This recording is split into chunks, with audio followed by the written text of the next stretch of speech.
আসসালামু আলাইকুম। কি অবস্থা সবাই? কেমন আছেন? আশা করি ভালো আছেন। রাত্রে ভিডিওটি করতেছি, জানি না কেমন হবে। তো যাই হোক, আপনাকে কুয়েতে থাকেন আর যেখানে আপনি যান অবশ্যই আপনাকে রিস্ক নিতে হবে।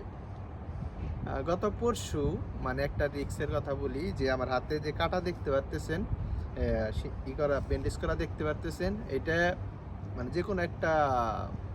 যে কোনো একটি কারণে একটি ইনসিডেন্টই হয়েছিল। তো যাই হোক, আমি তো প্রথম কোথায় যাব আমি বুঝতে পারতেছি না। তো বড় হসপিটালে চলে গেলাম, ফরানিয়া হসপিটাল, যেটা কুয়েতের ভেতরে নামকরা একটি বড় হসপিটাল, সবাই চিনে। আপনি যদি কুয়েত কখনো আসেন অথবা আপনি যদি কুয়েত কখনো থাকেন অবশ্যই আপনি জেনে থাকবেন।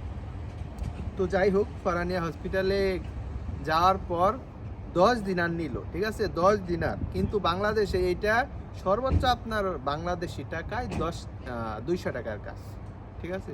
তো যাই হোক, এই দেশের যে নিয়ম কানুন গভর্নমেন্টের শ্রদ্ধা করি, ঠিক আছে, তাদের হিসাবে 10 দিনার, ঠিক আছে।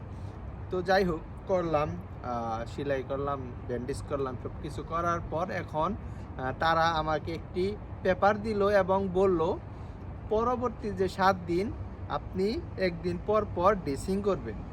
আপনার নিকটস্থ আপনার পতাকার মধ্যে, যেমন সিভিল আইডির মধ্যে যে আপনার ঠিকানাটি দেওয়া আছে, সেই ঠিকানা অনুযায়ী আপনি সেই ক্লিনিকে যে প্রতিদিন ড্রেসিং করবেন একদিন পর পর। তো আমি ধরেন থাকি এক জায়গায়, কিন্তু আমার সিভিল আইডিটি হচ্ছে অন্য জায়গায়, ঠিক আছে। এইটা জিনিসটা আসলে খারাপ লাগছে।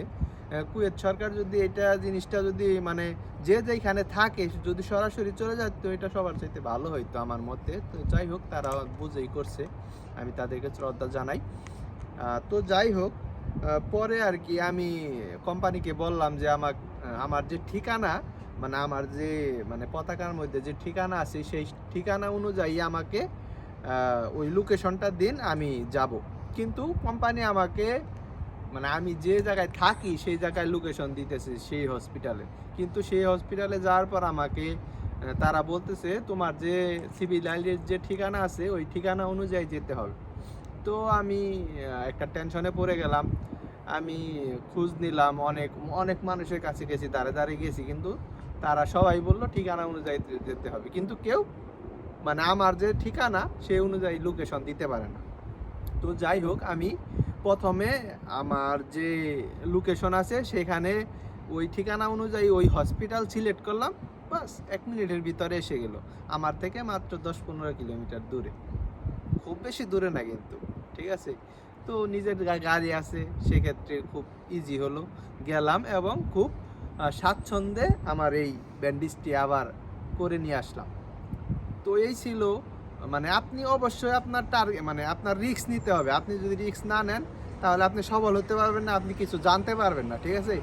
একদম অজানা মানুষ আমি, এখন কোথায় থেকে কোথায় যেতে হবে আমি আস্তে আস্তে শিখতেছি এই কুয়েতের বাড়িতে, ঠিক আছে। তো আপনারা যারাই কুয়েতের বাড়িতে আসবেন অবশ্যই আপনি নিজে কিছু মানে যেখানে ঠেকবেন, কথায় আছে যেখানে ঠেকবেন সেখানে শিখবেন, কথাটা বর্তমানে মানে আমি একদম প্রমাণ পেলাম, ঠিক আছে। তো ভালো থাকবেন এবং আমার সাথেই থাকবেন।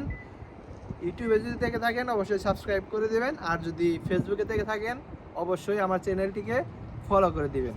আল্লাহ হাফিজ।